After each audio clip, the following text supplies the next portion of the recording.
اللهم صل على محمد وآل محمد وعجل فرج. ما شاء الله ولا حول ولا قوة إلا بالله العلي العظيم وبفوض أمري إلى الله. حسبنا الله ونعم الوكيل، نعم المولى ونعم النصير. أعوذ بالله السميع العلي العظيم من الشيطان اللعين اللئيم الرجيم. بسم الله الرحمن الرحيم. الحمد لله الذي لم يتخذ صاحبة ولا ولدا ولم يكن له شريك في الملك وكبره تكبيرا جلت عظمته. الصلاة والسلام على النبي الأمي العربي المكي المدني القرشي الهاشمي البختي الأبدئي الطامي الدافع جيشات الأباطيل صدام بسولات الأزاليل معلن الحق بالحق أبي القاسم محمد. اللهم صل على محمد وآل محمد وعجل فرج. وعلى أهل بيته الطيبين الطاهرين المعصومين المظلومين المنتجبين المنتخبين الغر الميامين الذين ذوى الله عنهم الرجس وطهرهم تطهيرا. اللهم صل على محمد وآل محمد وعجل فرج. لعنة دائمة الباقية على أعدائهم وقتلتهم وغاصب حقوقهم ومنكر فضائلهم ومصائبهم وسخاوتهم وشجاعتهم وولايتهم وعظمتهم وعطشهم أجمعين من الآن إلى قيام يوم الدين. رب اشرح لي صدري ويسر لي أمري واحلل عقدة من لساني يفقهوا قولي. رب زدني علما وارزقني فهما والحقني بالصالحين آمين رب العالمين. ما بعد فقد قال مولانا أبا عبد الله الحسين عليه الصلاة والسلام إنما خرجت لطلب الإصلاح في أمة جدي. صلوات اللهم صل على محمد وآل محمد وعجل فرج. کربلا مرکز ہدایت کے عنوان سے مسلسل گفتگو جاری و ساری ہے، اور گزشتہ دو مجالس میں نے آپ کی سماعتوں کی بارگاہ میں عزاداری کے متعلق چند معروضات عرض کیے تھے، اور میں نے آپ کو خدمت میں عرض کیا تھا کہ عزاداری مودت کا عملی ثبوت ہے، سبحان اللہ.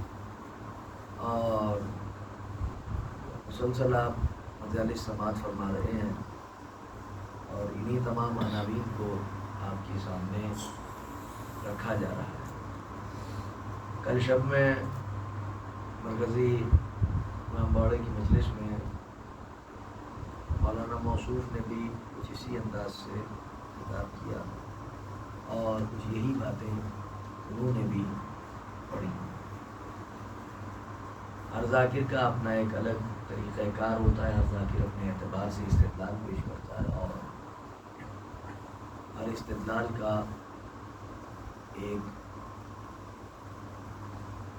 الگ پہلو ہوتا ہے ثابت کرنے میں. استدلال کوئی بھی ہو، بات کوئی بھی ہو، نقطہ کوئی بھی ہو، پوائنٹ کوئی بھی ہو، ٹاپک کوئی بھی ہو، لیکن مرکز ہے ان دنوں میں کربلا. ہاں ہاں ہاں ہاں ہاں سنت. کسی بھی عنوان پر کوئی گفتگو کرے گا، اس کو آنا کربلا تک ہے. بے شک. اس لیے کیونکہ کربلا اس نقطۂ دائرہ کو کہتے ہیں کہ جس سے اگر ہٹ جایا جائے تو دائرہ بکھر جائے. کربلا وہ مرکزی نقطہ ہے کہ جس پر تمام تر تبلیغات کا اور تمام تر ہدایات کا دائرہ جس کی بدولت بچا ہوا ہے. امام حسین علیہ السلام نے بھی 60 ہجری میں نکلتے نکلتے اپنے گھر سے باقاعدہ طور پر تحریری شکل میں اپنے قیام کا مقصد بیان کیا کہ ہم کیوں نکل رہے ہیں گھر سے. اور اسی تحریری وصیت نامے سے ایک فقرے کی مسلسل میں تلاوت کر رہا ہوں. انما خرجت لطلب الاصلاح فی امت جدی. میں نکلا اس لیے ہوں تاکہ اپنے جد کی امت میں جو بدعنوانیاں پھیلی ہوئی ہیں ان کی اصلاح کر سکوں. وان آمر بالمعروف، اور امر بالمعروف کے لیے نکلا ہوں. وانہی عن المنکر، وانہا عن المنکر، اور نہیں عن المنکر کے لیے نکلا ہوں. واسیر بسیرت جدی و ابی، اور اپنے جد اور اپنے بابا کی سیرت کو برپا کرنے نکلا ہوں میں. اس کا مطلب ایک بات ثابت ہو گئی کہ حسین ابن علی علیہ السلام عین غین کی سیرت پہ نہیں عمل کرنے نکلے تھے. بھائی یہ اسی کے تو بیٹے ہیں نا کہ جس کے سامنے جب خلافت لا کے رکھی گئی تو حضرت نے یہی تو فرمایا تھا کہ کسی کے اجتہاد کے بلبوتے پہ علی حکومت نہیں کریں گے، اپنے بلبوتے پہ علی حکومت کریں گے. صلوات بھیجیے محمد و آل محمد پر. اللہم صلی علی محمد و آل محمد وعجل. میں نے آپ کی خدمت میں کل عرض کیا تھا کہ میں آج بہت تیزی کے ساتھ اپنے تمیدی مرحلوں سے میں گزر گیا 2 مجلسوں میں، اور آج سے میں باقاعدہ اپنے اس عنوان کا آغاز کر رہا ہوں. میں چاہتا ہوں کہ آپ میرے ساتھ ہم آہنگ رہیے، تھوڑا تھوڑا دیکھیے بولتے رہا کیجیے. آپ سوچیں گے کہ کیوں میں کہہ رہا ہوں. دیکھیے مجلس کا پروٹوکول ہوتا ہے، بے شک اس میں کوئی دو رائے نہیں. مجلس کا پروٹوکول ہے کہ آدمی خاموشی سے بیٹھے سنیں ذاکر کیا پڑھ رہا ہے، خطیب کیا پڑھ رہا ہے، عالم کیا کہہ رہا ہے. یہ بات بالکل صحیح ہے، لیکن میں آپ کی خدمت میں عرض کروں کہ بولنا بھی بہت اہم ہے. آپ کہیں گے کیسے کہہ رہے ہو؟ اگر میں کہوں تو بے شک آپ نہ بولیے، لیکن اگر آپ کے امام کہیں تب تو بولیے گا نا. مولا امیر المومنین علیہ السلام کیا کہتے ہیں؟ بولو تاکہ پہچانے جاؤ. صلوات بھیجیے محمد و آل محمد. اللہم صلی علی محمد و آل محمد وعجل. بولو تاکہ پہچانے جاؤ، بولو تاکہ پہچانے جاؤ. کلام علی کلام علی ہے. کلام علی اتنا بلند کلام ہے کہ جس کو پس ذہنیت کا آدمی سمجھ ہی نہیں سکتا. جس کی چھوٹی ذہنیت ہو وہ علی کا بہت بڑا کلام نہیں سمجھ سکتا. میرے مولا فرما رہے ہیں بولو تاکہ پہچانے جاؤ. محض کسی ایک مخصوص زمانے کے لیے، کسی ایک مخصوص وقت کے لیے، کسی ایک مخصوص پیریڈ کے لیے یہ قول نہیں ہے. علی ابن ابی طالب کا قول صبح محشر تک کے لیے آواز دے رہا ہے، بولو تاکہ پہچانے جاؤ، بولو تاکہ پہچانے جاؤ، بولو تاکہ پہچانے جاؤ. مجلس میں جب مجمع بولتا ہے، سرکار خطیب انقلاب مولانا عباس ارشاد صاحب کا بہترین جملہ مجھے بہت پسند ہے. وہ فرماتے ہیں کہ جب مجمع بولتا ہے مجلس میں تو پتہ چلتا ہے کہ مجمع علی والا بیٹھا ہوا ہے. یا علی. صلوات بھیجیے محمد و آل محمد پر. اللہم صلی علی محمد و آل محمد وعجل. مجمع جب بولتا ہے تو پتہ چلتا ہے کہ معرفت کتنی ہے مجمع کو. اور خطیب جب منبر سے بولتا ہے تو پتہ چلتا ہے کہ خطیب کے پاس میٹر کتنا ہے، خطیب کے پاس علم کتنا ہے، مطالعہ کتنا ہے، نظر کتنی وسیع ہے، کتنی وسعت رکھتا ہے اپنے بیان میں. یہ خطیب کے بولنے سے پتہ چلتا ہے. خاموش رہ کے چپ ہو کر کسی ایک گوشے میں بیٹھ کے تھوڑی پہچانا جائے گا آدمی کی حقیقت کیا ہے. وہ تو جب زبان کا تالا کھلے گا تو پتا چلے گا کہ کون کتنے پانی میں ہے. صلوات بھیجیے محمد و آل محمد پر. اللہم صلی علی محمد و آل محمد وعجل. تو بہرحال بڑی محبت آپ کی، آپ مسلسل دعاؤں سے مجھے نواز رہے ہیں، اور اسی انداز سے آپ اپنی محبتیں اور دعائیں شامل حال رکھیں، اور بہرحال تائید اہل بیت علیہ السلام بھی شامل حال رہے گی، تو کسی حد تک اس عنوان کو آپ کی خدمت میں کما حق پہنچانے کی کوشش کروں گا۔ مولانا نے ارشاد فرمایا کہ میں اپنے جد کی اور اپنے بابا کی سیرت پر عمل کرنا ہے مجھے، اور اسی سیرت کو مجھے عام کرنا ہے۔ اس سے پہلے بڑا خوبصورت جملہ حضرت نے تحریر کیا، اور وہ تحریر کیا کہ انی لم اخرج عشرا ولا بطرا ولا مفسدا ولا ظالما۔ اب میں چاہتا ہوں ذرا آج اس فطرے پر ایک فطرے پر ذرا ایک لفظ پر ذرا غور کر لیا جائے، تو پھر بات آگے بڑھے۔ دیکھیے میں بہت زیادہ، کیونکہ پورا آشرم پڑھنا ہے تو لہٰذا اس پر بڑی خاص توجہ رہے آپ کی۔ ایک لفظ پر میں چاہتا ہوں کہ توجہ رہے آپ کی، اس لیے کیونکہ امام حسین علیہ السلام کا کلام ہے، اور کلام امام کلام ہوتا ہے۔ صلوات دیجیے محمد و آل محمد پر۔ اللہم صلی علی محمد و آل محمد۔ حضور مجھے دعاؤں سے نوازیں گے۔ مولا کیا ارشاد فرما رہے ہیں؟ یہ شروعات کہاں سے ہوئی ہے جملے کی؟ انی لم اخرج۔ آج ذرا سا اسی پہ بات ہو جائے۔ میں نہیں نکلا، یہی تو ہوگا نا، میں نہیں نکلا۔ کس لیے؟ عشرن ولا بطرن ولا مفسدن ولا ظالما۔ بالکل سمیٹ کے اگر بات کہوں تو امام حسین علیہ السلام فرما رہے ہیں کہ میں برائی پھیلانے کے لیے، ہائے ہائے ہائے، شر پھیلانے کے لیے، کرپشن پھیلانے کے لیے، فساد پھیلانے کے لیے ظالم بن کے نہیں نکلا ہوں گھر سے۔ اللہ اکبر، اللہ اکبر۔ خدا جانے آپ پہنچے وہاں تک کہ نہیں پہنچے، جہاں تک میں نے جانا چاہتا ہوں۔ مولا کیا فرما رہے ہیں؟ مولا فرما رہے ہیں کہ میں شر پھیلانے کے لیے نہیں نکلا ہوں۔ اس کا مطلب یہ ہے کہ زمانے میں شر پھیل چکا تھا۔ حسین شر پھیلانے نہیں نکلے ہیں، حسین ابن علی شر کو ختم کرنے نکلے ہیں۔ سبحان اللہ، سبحان اللہ، یہی تو ہے نا، بالکل۔ شر زمانے میں پھیلا ہوا ہے۔ اب جو شر زمانے میں پھیلا ہوا ہے، جو فتنہ زمانے میں پھیلا ہوا ہے، جو فساد زمانے میں پھیلا ہوا ہے، جو ظلم کی حکومت کائنات میں پھیلی ہوئی ہے، جو ایک ظالم بیٹھا ہوا ہے تخت حکومت پر، اور ملوکیت کو، خلافت کا جامہ پہنا کر الہی منصب کو بدنام کرنے پر جو تلا ہوا ہے۔ بھئی ایک عجیب بات ہے، خلافت کوئی چھوٹا منصب نہیں ہے، خلافت بہت بڑا منصب ہے، الہی منصب ہے۔ اللہ مقرر کرتا ہے خلیفہ کو۔ قرآن کی آیات اس بات پر دلیل ہے، قرآن کی آیات اس بات پر دلالت رکھتی ہیں۔ قرآن کی ایک آیت بتا رہی ہے کہ خلیفہ کیسے مقرر ہوتا ہے، خلیفہ کس انداز سے مقرر ہوتا ہے۔ خلیفہ اپوائنٹ ہوتا ہے خدا کی طرف سے، خلیفہ کے لیے کوئی سلیکشن کمیٹی نہیں بیٹھتی ہے۔ کچھ کہنا چاہ رہا ہوں میں، خلیفہ کے لیے کوئی اجماع نہیں ہوتا ہے، خلیفہ کے لیے کوئی وصیت نہیں ہوتی ہے، خلیفہ کے لیے کوئی قہر و غلبہ نہیں ہوتا ہے، خلیفہ کے لیے کوئی سلیکشن کمیٹی نہیں بیٹھتی ہے، مجلس شورا نہیں بیٹھتی ہے کہ کسی کو بھی خلیفہ منتخب کر دیا جائے، کسی کے لیے بھی کہہ دیا جائے کہ یہ خلیفہ ہے، ان پر امت نے اجماع کر لیا تو یہ خلیفہ ہو جائیں گے، ان کے لیے پہلے نے وصیت کر دی تو یہ خلیفہ ہو جائیں گے، ان کے لیے شورا کمیٹی بیٹھ گئی تو یہ خلیفہ ہو جائیں گے، ان نے قہر و غلبہ کا استعمال کیا تو یہ خلیفہ ہو جائیں گے۔ نہیں، بلکہ خلافت کا ایک اصول ہے، خلیفہ مقرر وہ کرے گا کہ جس کا منصب ہے، منصب بنایا ہے خدا نے، مقرر کرے گا خدا۔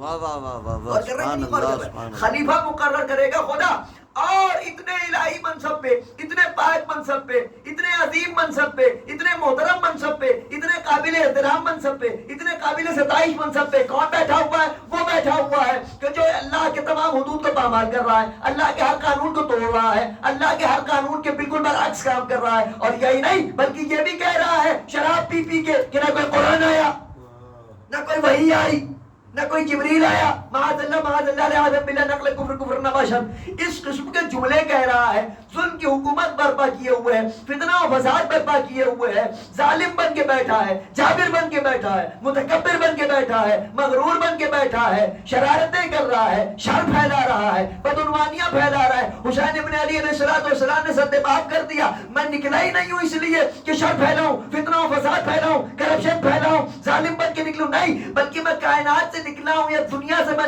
یہاں سے نکلا ہوں، اپنے گھر سے، کس لیے نکلا ہوں؟ تاکہ میں اپنے جد کی امت میں اصلاح کر سکوں، جد کی امت کی اصلاح کر سکوں۔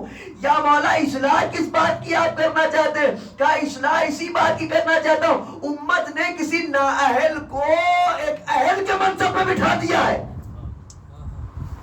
اور اس نااہل کو اتارنا ہے مجھے اس اہل کے منصب سے۔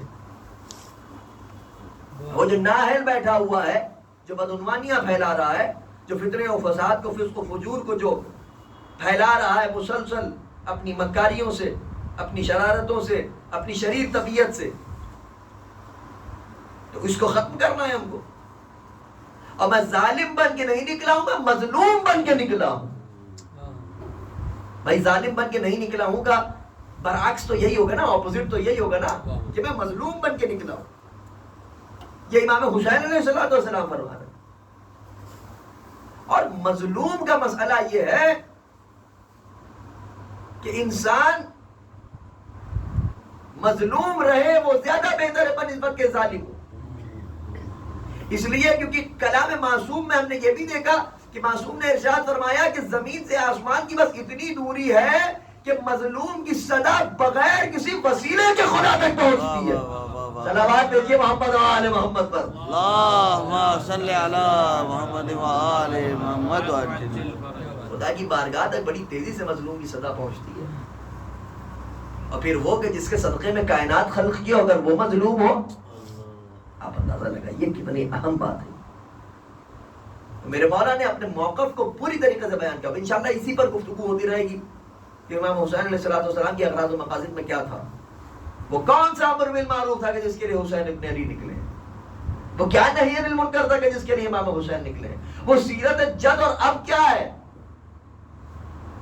وہ سیرت اب و جد کیا ہے کہ جس کے لیے امام حسین برپا کرنے کے لیے جس کو نکلے ہیں؟ قوم کہاں جا رہی ہے؟ کس غفلت کی نیند میں سو رہی ہے قوم؟ فتنوں کا کام ہے، فتنے ابھرتے رہتے ہیں، ابھر کے ختم ہوتے رہتے ہیں. آپ کو جو آپ کے اسلاف نے دیا ہے اسی کو برقرار رکھیے. بزرگوں نے اگر کوئی سیٹ رولز آف عزاداری سیٹ کیے ہیں تو اس کو برقرار رکھنا، اس کو پریزرو رکھنا ہم سب کی ذمہ داری ہے. ذکر کربلا جیسے ہوتا آ رہا ہے ویسے ہی ہوگا، اس میں کسی قسم کی رد و بدل و تبدیلی کی گنجائش نہیں ہے. اب اس پر یہ کہہ دیا جاتا ہے صاحب سیمینار کرنا چاہیے، زمانہ بہت ایڈوانس ہو چکا ہے، سمپوزیم ہونے چاہیے، ایسی نشستیں ہونا چاہیے کہ جس میں اور بھی لوگ آئیں، اور بھی لوگ آئیں. بے شک بالکل صحیح کہا آپ نے، ہونا چاہیے زمانے کے حساب سے، زمانے کی ضرورت ہے. سمپوزیم بھی ہونا چاہیے، سیمینارز بھی ہونا چاہیے، کانفرنسز بھی ہونا چاہیے. ویل سوٹڈ بوٹڈ سب آئیں، ویل گرومڈ سب آ کے بیٹھیں ایک چھت کے نیچے، انڈر ون روف، بہترین گیدرنگ ہو، سب آ کے بیٹھیں. مگر میں ایک سوال صرف کروں گا اور اس ایک سوال کا جواب مجھے دے دے اس قسم کی باتیں کرنے والے تو تمام باتیں حل ہو جائیں گی. مجھے صرف اتنا بتا دیجئے، کیا جناب زینب کبریٰ سلام اللہ علیہا کو نہیں معلوم تھا کہ یہ طریقہ کار بہت زیادہ مؤثر ہے اس طریقہ کار سے؟ کچھ کہنا چاہ رہا ہوں میں بھائی خدا کے لیے. اگر یہ طریقہ کار جو آپ فرما رہے ہیں، اگر یہ طریقہ زیادہ اثر کرتا انسان کے دل و دماغ پر تو زینب کبریٰ فرش اعضا نہ بچھاتی، سیمینار برپا کرتی. نعرے حیدری. اور کر رہے ہیں آپ، زمانے کے لحاظ سے چلنا ضروری ہے. ہونا چاہیے، کانفرنسز ہوں، سیمینارز ہوں، سمپوزیمز ہوں، پروگرامز ہوں، سب کچھ ہونا چاہیے. بے شک بالکل ضروری ہے. یہ بھی ایک طریقہ ہے نشر و نما کے لیے عزائے مظلوم کربلا کی، اور مظلومیت سلطان کربلا کو بیان کرنے کے لیے یہ طریقہ بھی ہے، یہ طریقہ بھی ہے. لیکن واحد جو اثر کرنے والا طریقہ ہے وہ یہ طریقہ ہی ہے. کل آپ نے غور کیا تھا، میں نے آپ کی خدمت میں عرض کیا تھا، اردو میں دو لفظ ہیں، ایک ہے ہم بھی مانتے ہیں اور ایک ہے ہم ہی مانتے ہیں. ہم میں اور غیروں میں فرق یہی ہے، وہ کہتے ہیں ہم بھی مانتے ہیں، ہم کہتے ہیں ہم ہی مانتے ہیں. وہی معاملہ یہاں پر بھی ہے، وہ طریقے بھی ہیں عزاداری کے، یہ طریقہ ہی ہے عزاداری کا. اس لیے کیونکہ ہمارا دین، ہمارا مذہب، ہماری شریعت سرنڈر رہنے کا نام ہے، تسلیم رہنے کا نام. اور تسلیم ہونے کا تقاضا یہ ہے، تسلیم ہونے کا مطلب یہ ہے کہ جو بتا دیا گیا اسی پر عمل کیا جائے، اپنی عقل سے فیصلہ نہ کیا جائے. چھوٹی چھوٹی عقلیں اور اپنے مشورے دے رہے ہیں آپ. جو جناب زینب سلام اللہ علیہ نے برپا کیا جو طریقہ، وہ طریقہ اتنا مؤثر ہے، اتنا مؤثر ہے، اتنا مؤثر ہے کہ جو یہاں پہ ایک مرتبہ صدق دل سے آ جاتا ہے پھر کہیں جاتا نہیں ہے. واہ واہ واہ سبحان اللہ. کہ ایک مرتبہ یہاں آ جاتا ہے وہ کہیں جاتا نہیں ہے پھر. لیکن اب کیا کہا جائے کہ بعض یہیں رہنے والے وہاں کے ہو جائیں تو پھر خدا خیر کرے. اگر یہاں ہیں تو صدق نیت سے یہیں رہیے، اور اگر ادھر سے کوئی آ رہا ہے تو جناب حور کی سیرت پہ عمل کرتے ہوئے آئے. ایک آخری بات سن لیجیے اور ربط مسائل دے دوں گی. یہ کہہ دینا کہ صاحب زمانے کے حور ہیں اور زمانے کے حور بن کے آئیے، معاف کیجیے، کوئی زمانے کا حور نہیں بن سکتا. وہ حور ایک ہی تھے. غلام حور بنو، حور کے غلام بن کے آؤ، جناب حور کی سیرت پہ عمل کر کے آؤ. چھوٹے نہیں ہو جائیں گے آپ اگر جناب حور کی سیرت پہ عمل کر کے آئیں گے. اگر چھوٹے ہوں گے تو حور کی سیرت پہ عمل کر کے بہت بڑے ہو جائیں گے، کیونکہ یہ بارگاہ کریموں کی بارگاہ ہے. امام حسین علیہ السلام نے اپنے موقف کو، اپنے مقصد کو وضاحت کے ساتھ بیان کیا، صاف صاف طور پر بتا دیا کہ میں کس لیے نہ چل رہا ہوں گھر سے. فتنہ و فساد نہیں برپا کرنا چاہتا میں فتنہ و فساد کو ختم کرنے کے لیے نکلا ہوں. مظلوم بن کے گھر سے چلا ہوں، میں ظالم بن کے نہیں نکلا ہوں، متکبر بن کے نہیں نکلا ہوں گھر سے، مغرور بن کے نہیں نکلا ہوں گھر سے. اسی لیے جو آتا گیا قافلہ حسینی میں حسین ابن علی شامل کرتے تھے. لیکن امام حسین علیہ السلام نے سب کچھ پہلے سے واضح کر دیا کہ دیکھو یہ ہے، ہمارے ساتھ چل رہے ہو تو یہ سمجھ لو کہ ہمارے ساتھ چلنے کا مطلب یہ ہے کہ ہمارے ساتھ زندگی نہیں ہے، ہاں ہمارے ساتھ حیات ہے بشکل ممات. ہمارے ساتھ زندگی ہے مگر جان دے کے زندگی ملے گی، اور یہ جو زندگی ملے گی یہ ابدی زندگی ملے گی، ہمیشہ رہنے والی زندگی ملے گی. شرط یہ ہے کہ خلوص نیت سے ہمارے ہو کے رہو، شرط یہ ہے کہ اخلاص نیت سے ہماری بارگاہ میں آؤ، ہمارے ساتھ شامل ہو. اور آج تک یہی سلسلہ جاری و ساری ہے. حسین ابن علی علیہ السلام کا در دولت کھلا ہوا ہے، اور آج کی آواز آ رہی ہے ہر رضا خانے سے، آؤ فنا فی عشق حسین ہو بقائے دائمی پا جاؤ. حسین ابن علی کے عشق میں فنا ہو کے دیکھو، ابدی سعادتیں پا جاؤ ساری زندگی کے لیے، اور ایسی حیات پا جاؤ کہ جس حیات کی کوئی ممات نہیں ہے. اسی لیے میں ایک جملہ کہتا ہوں یہاں پر اکثر و بیشتر کہ کوئی حسین ابن علی کے نام پر مر کے تو دیکھے جی جائے گا. صلوات بھیجیے محمد و آل محمد. حسین ابن علی علیہ السلام کے نام پر وہ مر کے تو دیکھے، کیونکہ حسین ابن علی وہ ہیں کہ جو مقدر ساز ہیں، مقدر بنانے والے ہیں، تقدیریں سنوارنے والے ہیں، اور اس انداز سے تقدیر سنوارتے ہیں اور اس انداز سے مقدر سنوارتے ہیں کہ خدا کی قسم راہب در پایا تو بیٹے دے دیے، ایک مانگا تھا 7 عطا کیے، فطروس آیا بالوں پر عطا کیے، دردائیل آیا، سلسائیل آیا، مشکلیں آسان کر دی. اب لوگ اس پر بھی اعتراض کرنے لگتے ہیں کہ صاحب بیٹے کیسے دے دیے، یہ تو روایت ضعیف معلوم ہوتی ہے، کہاں لکھا ہوا ہے فرشتوں کو پڑھ دیے.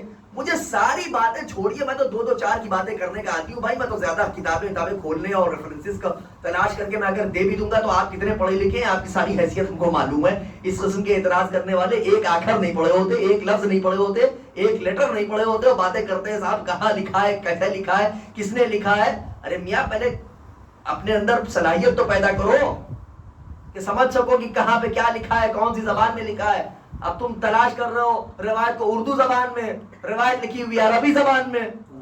صلوات بھیجیے محمد و آل محمد پر. اللہم صلی علی محمد و آل محمد وعجل فرجہم. روایت لکھی ہوئی ہے اردو زبان کی کتاب میں، آپ تلاش کر رہے ہیں انگریزی میں ریفرنسز، تو کہاں مل جائیں گے آپ کو ریفرنسز؟ بھئی ریفرنسز تلاش کرنے کے لیے پہلے علم پیدا کیجئے، علم پیدا کرنے کے لیے علماء کے سامنے بیٹھیے، جا کے زانو ادب طے کیجئے، اہل بیت کی بارگاہ میں بھیک مانگیے۔ میں تو دو چار والی باتیں کرنے کا عادی ہوں، مجھے صرف اتنا بتا دیجیے، آخری بات سن لیجیے، فوراً اپنے مصائب دے دوں، مجھے ساری باتیں چھوڑنے میں اتنا بتا دیجیے، کیا حسین ابن علی کے اختیار میں تھا کہ نہیں تھا کہ وہ راغب کو بیٹے تھے؟ بھائی جب حسین کے اختیار میں تھا، آپ نے مان لیا کہ امام حسین علیہ السلام ولی مطلق ہے، کمپلیٹ اتھارٹی رکھتے ہیں اللہ کی طرف سے، تو اب یہ حسین کی مرضی ہے، جس کو چاہے بالوں پر دے دے، جس کو چاہے اولاد دے دے، تو حسین کی مرضی ہے نا۔ واہ واہ، جب آپ نے ان کو ولی مطلق مان لیا ہے تو بات تمام ہو جاتی ہے اسے۔ اگر حسین ابن علی علیہ السلام تو صاحب ولایت تکوینیہ مانا ہے آپ نے، ارے جا کے پہلے تلاش تو کرو کہ ولایت تکوینیہ کا مطلب کیا ہے۔ ولایت تکوینیہ کا مطلب ہی یہ ہے کہ اللہ نے کمپلیٹ اتھارٹی دے رکھی ہے ان کو، نظام کائنات آپ کے سپرد ہے۔ ہم بھی ہیں یہاں پر، ہم تفویض کے عقیدے کے قائل نہیں ہیں کہ اللہ سب چھوڑ چھاڑ کے بیٹھا ہوا ہے، نہیں، بلکہ اللہ نے اپنے اوصاف و کمالات کا مظہر بنا کے ان کو کائنات میں بھیجا ہے۔ بھائی اس بات کو بس سمیٹ کے میں ایک شعر میں پڑھ دوں، اس لیے کیونکہ جب بات نثر میں طولانی ہونے لگے تو نظم کا سہارا لینا پڑتا ہے۔ ہمارے لکھنؤ شہر کے ایک بہت بڑے شاعر تھے نظر عسکری صاحب موہانی، غضب کا انہوں نے شعر کہا، خدا کی قسم جانے قربان ہو جائے، وہ کہتے ہیں بانٹنے والا، سنیے گا قاسم بھائی، وہ کہتے ہیں بانٹنے والا ساقی کوثر جام خدا کا ہوتا ہے۔ بھائی دیکھیں تبرک ہے آج کی مجلس کا، بانٹنے والا ساقی کوثر جام خدا کا ہوتا ہے۔ ارے بھیا کام میرا مولا کرتا ہے، نام خدا کا ہوتا ہے۔ صلوات بھیجیے محمد آل محمد پر۔ اللہم صلی علی محمد و آل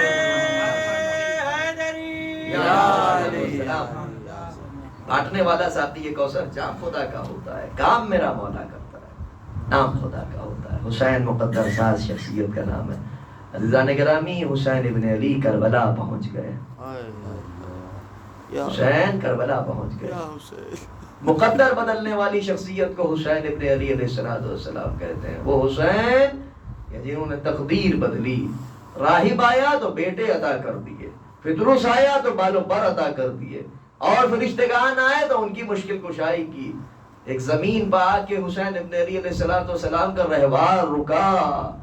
روایت کے جملے 7 گھوڑے حضرت نے پے در پے بدلے، لوگوں کو بلایا تو لوگ جب آئے امام حسین علیہ السلام نے پوچھا کہ اس زمین کا کیا نام ہے؟ کسی نے کہا اس زمین کو شط فرات کہتے ہیں، کسی نے کہا اس زمین کو دشت ماریا کہتے ہیں، کسی نے کہا اس زمین کا یہ نام ہے۔ مختلف نام بتائے گئے، مختلف نام جب سامنے آئے تو ایک مرتبہ ایک ضعیف شخص آگے بڑھا اور اس نے کہا یا اپنا رسول اللہ، میں آپ سے یہی گزارش کروں گا کہ آپ اس زمین سے جلد آگے بڑھ جائیں، اس لیے کیونکہ اس زمین پر آج تک جو بھی آیا وہ بہت بے چین و بے قرار رہا، اس لیے کیونکہ اس زمین کا ایک نام کرب و بلا بھی ہے۔ قافلہ حسینی کرب و بلا پہنچ گیا۔ حسین مقدر ساز ہے جو کرب و بلا کو زمین کربلا معلیٰ بنا دے، اس کمال کو حسین کہتے ہیں۔ جیسے ہی کربلا کا نام سنا حضرت زمین پر تشریف لائے، کچھ دور حضرت چلے اور چلنے کے بعد ایک مرتبہ اپنے جیب میں ہاتھ ڈالا، ایک مشت خاک برآمد کی، زمین سے ایک مشت خاک اٹھائی، دونوں کو ملایا، کچھ خوشبو محسوس کی، یہ کہہ کے زمین میں ڈال دیا، بھیا خیمے نصب کر دو، ہماری آخری منزل آ گئی، یہی میرا علی اکبر سینے پر سینہ کھائے گا، یہی میری سکینہ تماچے کھائے گی، یہی میری بہنوں کے سروں سے چادریں چھینی جائیں گی، یہی وہ جگہ ہے جہاں ہمیں ذبح کیا جائے گا۔ عزیزان گرامی، خیمے نصب ہونے سے پہلے یہ تمام واقعات ہوئے۔